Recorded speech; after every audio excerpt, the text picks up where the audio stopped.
بسم اللہ الرحمن الرحیم۔ زندگی بدل دینے والی روحانی دستور۔ رمضان المبارک کا بابرکت مہینہ آ رہا ہے۔ عورت سحری میں سب سے پہلے جاگتی ہے اور سب گھر والوں کے لیے سحری تیار کرتی ہے، لیکن سب سے آخر میں کھاتی ہے۔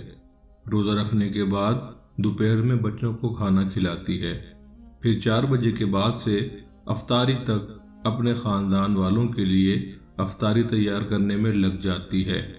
چاول، پالک، گوشت، چٹنی وغیرہ وغیرہ تیار کرتی ہے، اور ساتھ میں یہ ڈر بھی رہتا ہے کہ پتہ نہیں کیسا پکایا ہوگا۔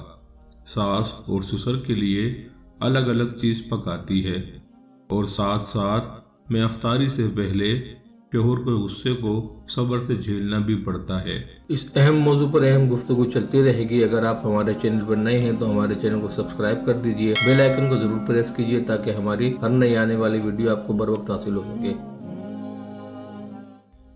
اذان سے پہلے دسترخوان لگانا تعریف تو دور کی بات، 2 روٹیاں کھانے کے بعد ایک ٹھنڈا گلاس لسی مانگنا اور پھر کہنا کہ نمک کم ہے اور خاص ٹھنڈا نہیں ہے، اور افطاری پوری کر لی جناب نے۔ اس کے بعد چپکے سے کسی کمرے میں افطاری کر لیتی ہے۔ تراویح کے بعد پھر سے حضرات کے لیے چائے اور میوے تیار کرتی ہے، اور پھر سے سحری میں سب سے پہلے جاگتی ہے۔ اگر خدا نخواستہ نہ جاگی 2 بجے یا سحری لیٹ ہوئی تو سب خاندان کا نزلہ بیچاری عورت پر گرتا ہے سارا دن۔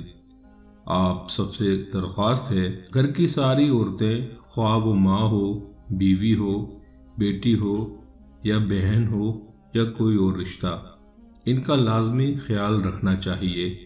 آخر وہ بھی ہماری طرح انسان ہیں۔